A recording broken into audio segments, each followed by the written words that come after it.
Hey everyone, I'm Carlo from All You Can Board, and today I'm going to be comparing two games from Button Shy Games, which are Sprawlopolis and Agropolis. So if you're not familiar with Button Shy Games, they have these line of wallet games, which as you can see, they come in these basically tiny little sleeves. It's usually just 18 cards with a tiny rule book, and these can fit in your wallet, in your pocket. You just kind of take them on the go. So Sprawlopolis came out in 2018, and just a couple months ago, Agropolis was just released as kind of a standalone follow-up game. So I'm going to be comparing the two games, seeing what they have in common and what their differences are as well, and then I'll tell you what I think about both games at the end. So stick around and I'll tell you all about them. So before we compare the two games, for anyone who's not familiar with it, I'm going to start by giving you an overview, and we'll do Sprawlopolis since it was the first one in the series, and we'll go by the solo rules. Again, the game does play up to 4 players. I think it works best solo, which I'll talk about a bit later on, but either way, we'll go over kind of an overview of the game using the solo rules. The game consists of 18 double-sided cards. You shuffle up the deck, randomly draw 3 cards, and put them scoring side up. Then place 1 random card with the city side up as the starting card. Then you draw 3 cards. On your turn, you just choose one of your 3 cards, you place it on the table, then you draw a new one from the deck. The game ends when all 15 cards have been placed. You can lay your cards over top of other cards, like this, and you can never slide a card under another, and you can never place a card so that neither side is adjacent to another card. The goal of the game is to get the target score as determined by the sum of the numbers on the scoring condition cards. For example, in this case, my target score would be 25 points. At the end of the game, you'll first score points for the 2 basic scoring conditions, so you'll score points for your biggest groupings of block types for each color, then you'll lose 1 point for each separate road that you have. That's your base score, and then you add whatever you get from the scoring conditions to determine your final score. So that's pretty much all you need to know to actually play the game. So now we're going to get into actually comparing the two games. Okay, so first let's compare the art and theme of the two games. So Sprawlopolis consists of you building a city, whereas Agropolis is, the agricultural counterpart. So you're basically building a farmland. So not only is the theme slightly different, but also the colors and what the sort of different blocks are. So in Sprawlopolis, you've got the orange, blue, green, and gray, which is the residential, commercial, parks, and industrial. And in Agropolis, you've got the yellow, red, purple, and brown, which are cornfields, orchards, vineyards, and then finally livestock pens.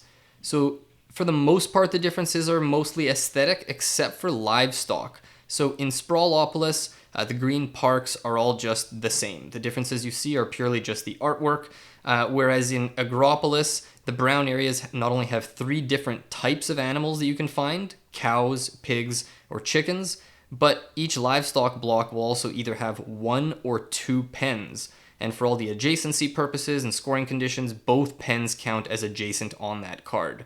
So how do the actual scoring conditions compare from game to game? Well, I found Sprawlopolis to be a little bit simpler. There's a combination of some simpler scoring conditions that maybe just have, 1 sentence and 1 or 2 things you're aiming for. And then there's also some more complex ones that involve, combining, adjacencies or having roads lead to certain places and that kind of thing. Parks are important and they're almost always good to have, whereas, the industrial gray areas are often bad and lose you points.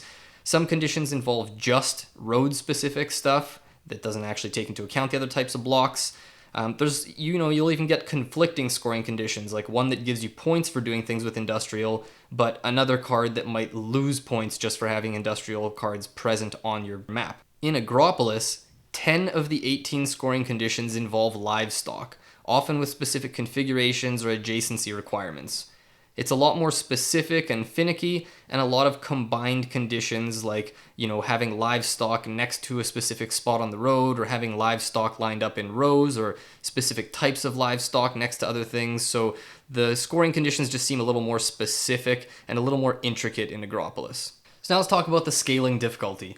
So both games can feel pretty difficult at times. It really depends on which scoring conditions you get, and also whether you're playing solo or with more players. I find it's easier and most enjoyable at solo because you have a little more control over what you're doing. You can kind of take your time a little more without worrying about other people. But both games come with kind of a built-in difficulty scaling. So Sprawlopolis says that basically if you want an easier version, then you just don't lose points for your roads at the end of the game for every separate road. If you want the harder version, then you only score points. Instead of, when I mentioned you score your biggest block of each color type. Instead, for the hard mode, you just pick the one color and score your biggest block of that color, and you ignore the other three.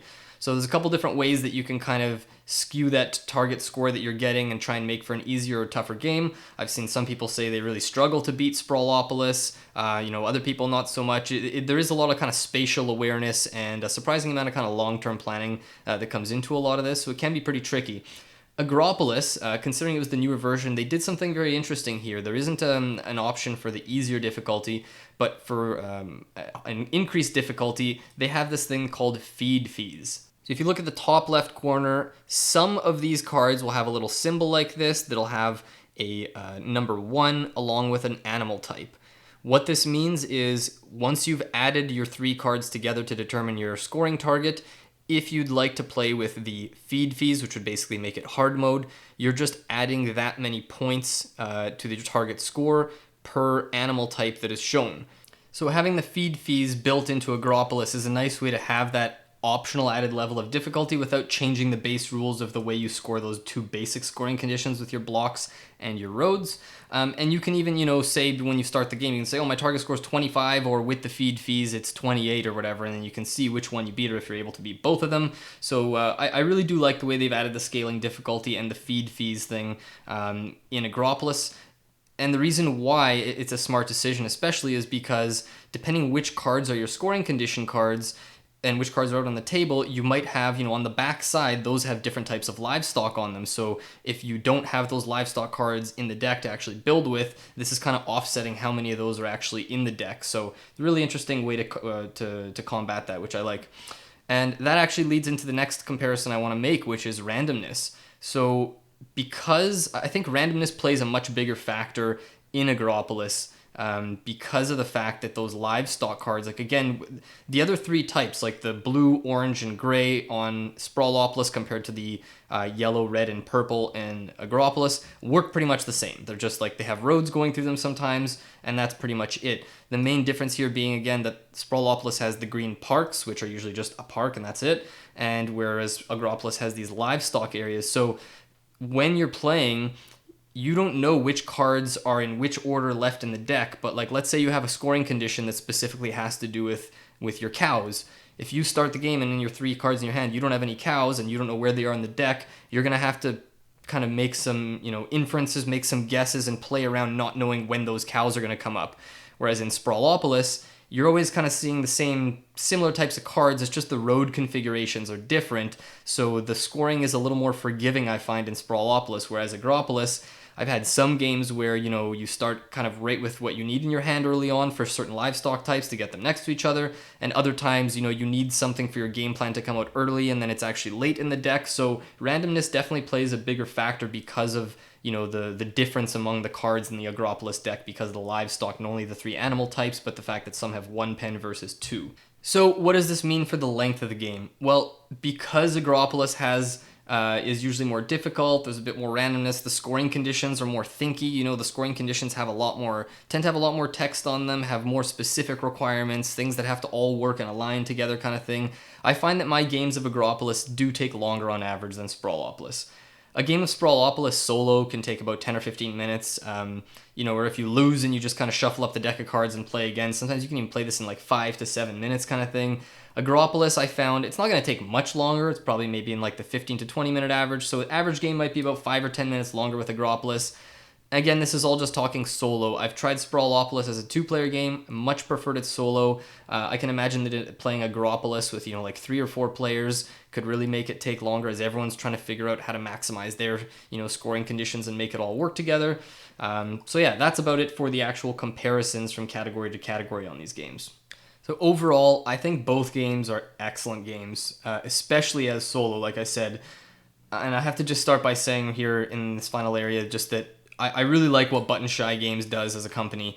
It's a really awesome achievement in game design to be able to just have 18 cards in a little sleeve like this, and to get that much kind of variety, longevity, complexity out of a game like that. I mean, I've already played Sprawlopolis 6 or 7 times. I played Agropolis 4 or 5 times, and I can see myself playing both these games like a ton more over the years. These are going to be excellent travel games, games that you can play like a quick round on like a work break or while you're waiting for something. You can even just kind of like play it off to the side while you're eating or whatever. They're such good games, and they just kind of have such a simple rule set, get right out of your way, and once you know how to play, it's something you can just, even if it goes back on the shelf for months at a time and then you pick it up when you go traveling, it's going to be easy to just pick up the rules and get back into it. So personally, if it was up to me, I think I like Sprawlopolis a little more so far. Part of it is, first off, on the table, I like the colors more. It looks a little nicer. I mean, that's a pretty minor thing, but it is still worth mentioning. But the main thing, I think, is that Sprawlopolis kind of gets out of your way a little more. It's a little more straightforward. The scoring objectives, I find, give you a little more variety in terms of the stuff you're doing and don't involve as much of checking back on the scoring conditions to remind yourself, because for the most part they're not as intricate, or you might get one or two intricate ones, but then there might be a simple one like the one that just gives you 3 points for every park and -1, or is it 1 point for every park and -3 for every industrial area. So that's just something you look at it once or twice and then you kind of have it internalized for the game. Whereas Agropolis, a lot of the scoring conditions are a little more complicated, have you kind of every time you're looking at your cards, looking at them again, trying to figure out what's the best option for you, but it just depends what you're looking for. If you've already played Sprawlopolis and you're finding it maybe a little easy, or you've played it a lot and you're just looking for like an added level of challenge, or you like something that's going to maybe take a little bit longer and burn your brain a little more, then Agropolis is definitely that next step and you can't go wrong with it. If you haven't tried any of the games in the series yet, Sprawlopolis is definitely the safer choice to get into. It's very easy to get to the table, very simple rules, and is going to give you a very good idea of what the system is like. And then if you played a whole bunch and you either feel like you need more content or you want the extra challenge, then you've got Agropolis. The other thing is there are a ton of expansions already for both of these games. There are some that are just for Sprawlopolis, others that are just for Agropolis. There's also the Combopolis expansion, which combines both, so that you can use cards from both to make a big multicolored map with. You still use the same number of cards, I believe, but you're ending up making a shared map with two objective cards from one deck and one from another. So that gives you some interesting options. Overall, this is a brilliant system.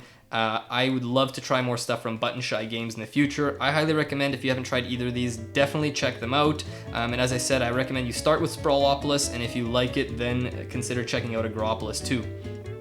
Otherwise, that's it for me. I'm curious, have you guys played Sprawlopolis and Agropolis? Do you like one more than the other? Is there like a perfect set of one of these games with expansions that you like that you'd highly recommend? Let me know in the comments below. Otherwise, that's it for now. Thanks for watching, and I'll see you next time.